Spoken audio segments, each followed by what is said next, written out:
Alright, you guys, it's bishopshattavlog. About to get ready for day 2 chemo, and I got a lot of work to do. Can't say that this is a good day. This is a crazy day already. Just from the start, I had to change my ostomy bag, and I haven't done that before. It's been one of the most difficult things for me to do since ostomy. Like I was telling you before, I get nauseous on my own over my own sewage, so I have to wear a mask.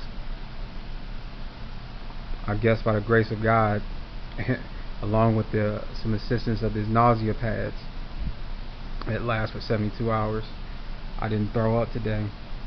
And I had an emergency. My ostomy bag literally popped, and I had sewage all over the place. Sewage all over my shirt, my bed. I just washed the linen, so I'm a little stressed out over that. But this would be the second that you want to turn away if you don't want to see anything graphic. This ostomy bag is the kind of bag I had in the hospital, which I hate because it's a window.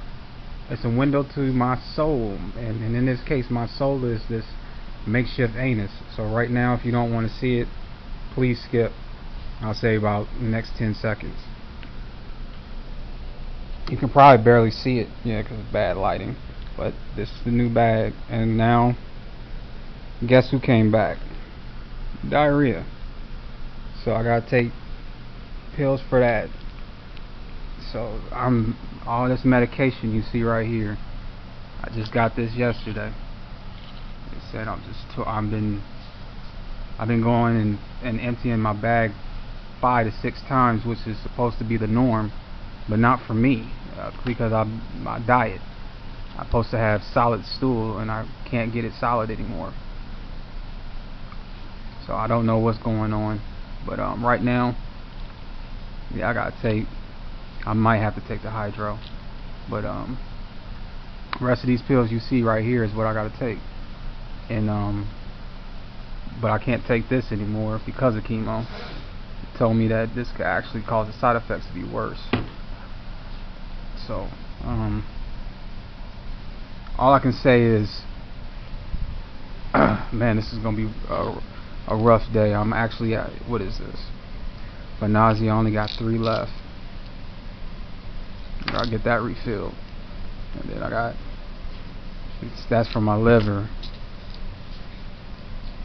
More nausea. I think that was the same bottle. My bad. B6.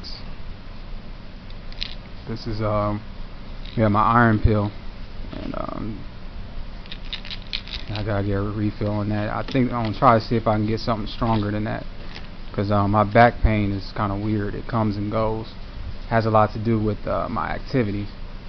If I want to, say for instance, wash my clothes, my linen, by the time I've finished putting linen in the dryer, I felt like I just worked out.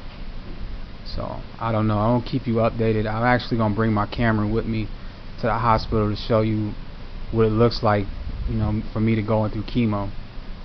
And it'll be the second time for me. So the first time, the chemo side effects was mainly chemo fog, which is basically is like a ongoing confusion. You'll never know when it hits. So I could have a conversation with you, and it sounds like I'm talking to you in circles, and it's not on purpose. I go literally off of what you say and what I want to say at the same time. It's kind of like what I call cross chatter. The closest thing that I can think of, I don't know if everybody remembers this movie, but it was a movie that was done and then was animated, and it had this drug called Substance D, and if you took it, you know, it would cause a lot of confusion, even brain damage. But chemo's not supposed to do that, you know, so that's what I'm talking about. Other than that, I'll keep you updated, and I'll keep, you know, pacing videos together. So this is just part 1. So we'll give you some information on it. So normally we have to wait about 6 weeks after your surgery before we can start it, because we're concerned about it interfering with wound healing. So that'll be referring to the ostomy surgery. Yeah. Okay. Right, and then when they resected the primary tumor and everything. So the main issue is that if they're going to do a takedown of the ostomy, then we have to hold, we couldn't give the Avastin for 6 weeks before and 6 weeks after. But right now, you know, so it's always a question of, I think that, and if they do the ostomy, we probably have to interrupt chemotherapy for a couple of weeks. So I don't know, I'm sure you're probably anxious to have that reversed. A little bit. Yeah. It's different, you But know. I kind of thought it would be good, though, to try to get some treatment in to try to see if we can start shrinking those tumors, because you had pretty extensive burden in the liver. In the liver, yeah. So I guess my question would be risk versus reward. Where would we be at on that level? yeah, so the studies that have been done suggest that you would get improvement in what they call progression-free survival and improvement in survival with the use of the Avastin given with the chemotherapy that you're getting. Okay. The risks of it are it can cause the blood pressure to rise up. So people that have existing high blood pressure, it may get worse. Okay. People that have never had high blood pressure may get high blood pressure.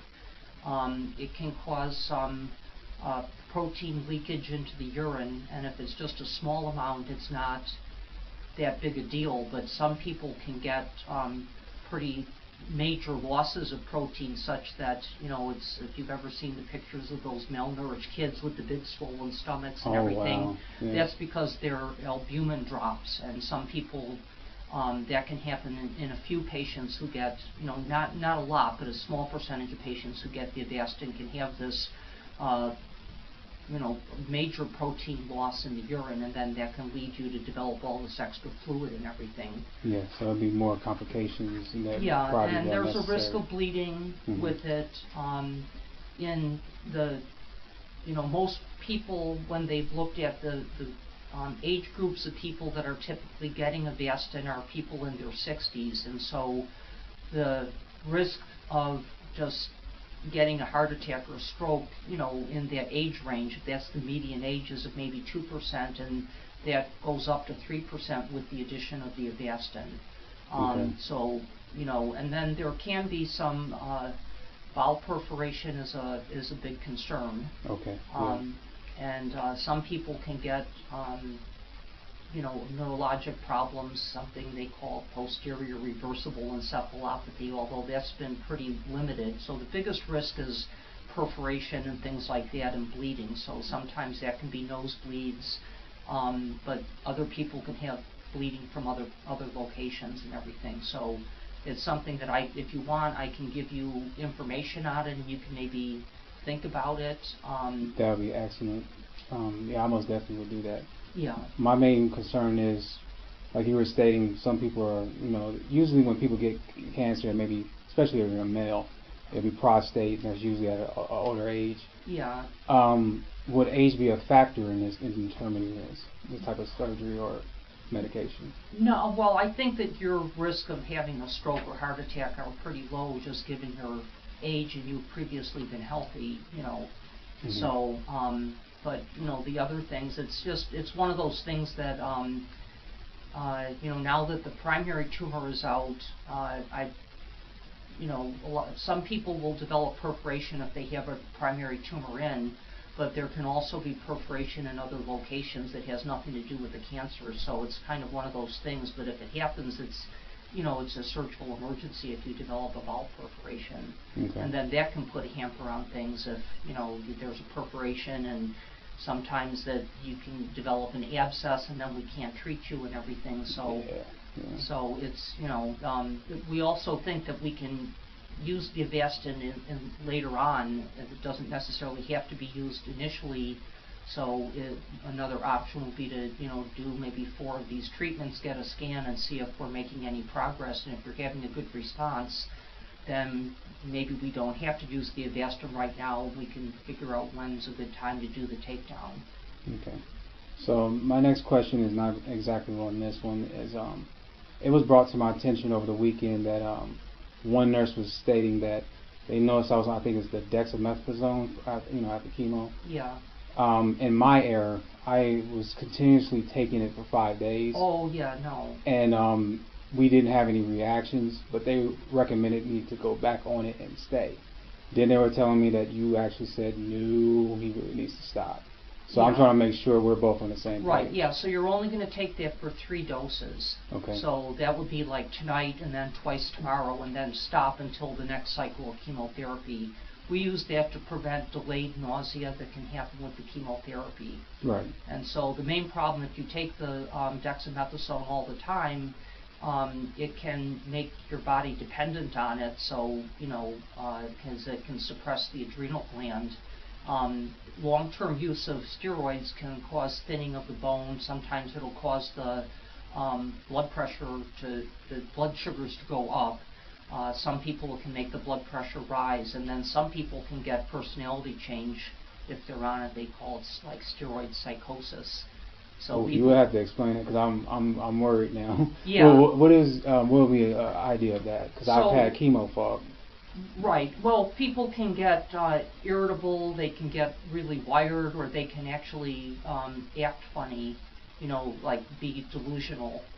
And that kind of thing. But usually with the 3 doses, most times we don't see that, but it's not a good idea to take it continuously unless you need it. Okay, luckily I never had any of that. Yeah. Okay. Yeah. All right, that makes perfect sense. So why don't we just give you some information on the Avastin, and you can look at it, and then we'll see. Okay. From going forward from today, do you have any other recommendations with the medications I've been taking? I know we just started the medication where you say you may have to take it up to 7 months. I haven't had any discoloration of the eyes, so I'm just I'm trying to isoniazid, yeah. Okay. Yeah. Well, that is I don't think there should be any interaction with the chemotherapy drugs that you're taking. So the main thing, normally we just keep an eye on the liver function, and we would be doing that anyway. So. And that would be either MRI or a CAT scan. Well, we'll probably get a CAT scan. It depends. I mean, I think the most recent studies that we had was a CAT scan. Okay. Yeah, because you finally got the upper liver. Right. Yeah. And the chest looked fine. You were saying that you were waiting on blood work. How did that come in yet? All right. Any other questions? Okay. Does it show anything about liver function in those labs? Liver function, albumine 3. Let me see with the one before. Okay. And we'll give you a copy of your labs from today. Great. That'd be excellent. Yeah. My dad tried to get Dr. Thompson to talk to me today. I haven't had any confirmations. But I do have a set up interview, not an interview, but an appointment with Dr. Thompson tomorrow. Okay, good. So you can talk to him about the, I'd probably like to get at least a couple months of chemotherapy in to see what it's doing before we think about the reversal. Okay, that sounds like a plan. Yeah. That sounds good. Everything's fine on that part. Yep, about the same with the person.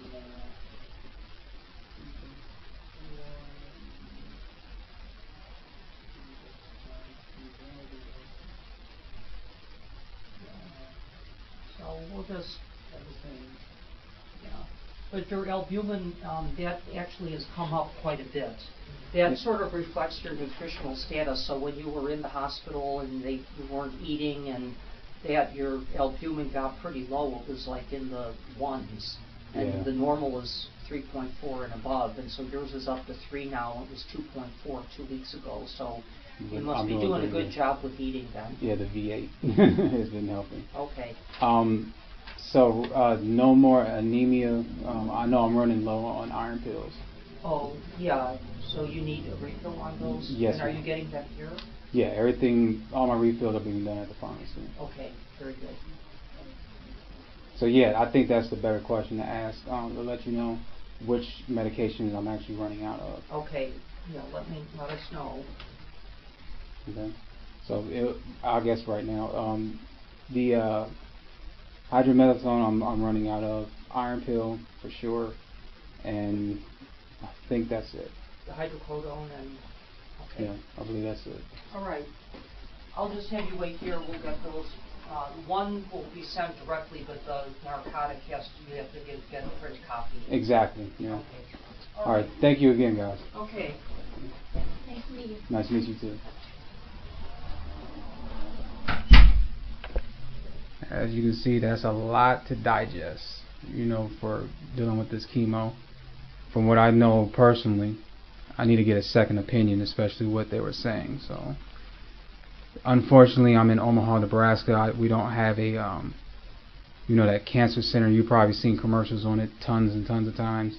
The closest cancer center I can get to is actually Tulsa, in Tulsa, Oklahoma, not Chicago. Chicago's too far. So I think that would be my next step, to see if I can get a second opinion on what she was referring to, and I'll probably have to wait till my Dr. Thompson, to talk to him about that. So I'll make another recording of that interview, which will be done tomorrow on the 4th, and we'll talk to him about it and take it from there. Right now I'm just going to have to wait on medication and get ready for chemo. So that will be my next recording.